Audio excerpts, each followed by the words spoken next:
અંકલેશ્વર શહેરના કસ્બાતી વાડ વિસ્તારમાં ચોરની અફવાઓના કારણે લોકોના ટોળેટોળા ભેગા થઈ ગયા હતા.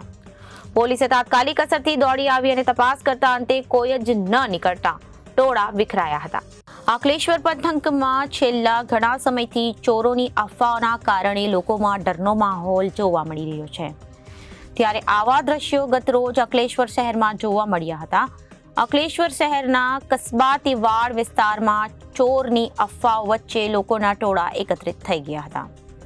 ચોરની અફવા ઉડતા અંગે અંકલેશ્વર શહેર અને ડિવિઝન પોલીસને પણ જાણ કરવામાં આવી હતી.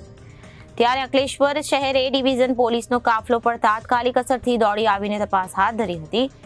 જોકે પોલીસ અને લોકોની તપાસમાં કોઈ પણ શંકાસ્પદ ગતિવિધિ બહાર આવી ન હતી, જેના કારણે લોકો પરત ઘરે ફર્યા હતા. જોકે એક સમયે વાતાવરણમાં તંગદિલી ફેલાઈ હતી, ત્યારે આ બાબતે પોલીસે લોકોને ગેરમાર્ગે ન દોરાય તે માટે શાંતિ જાળવવા માટે અપીલ કરી હતી. Reporter Saif Ali Bhatti, ABC news, Bharuch.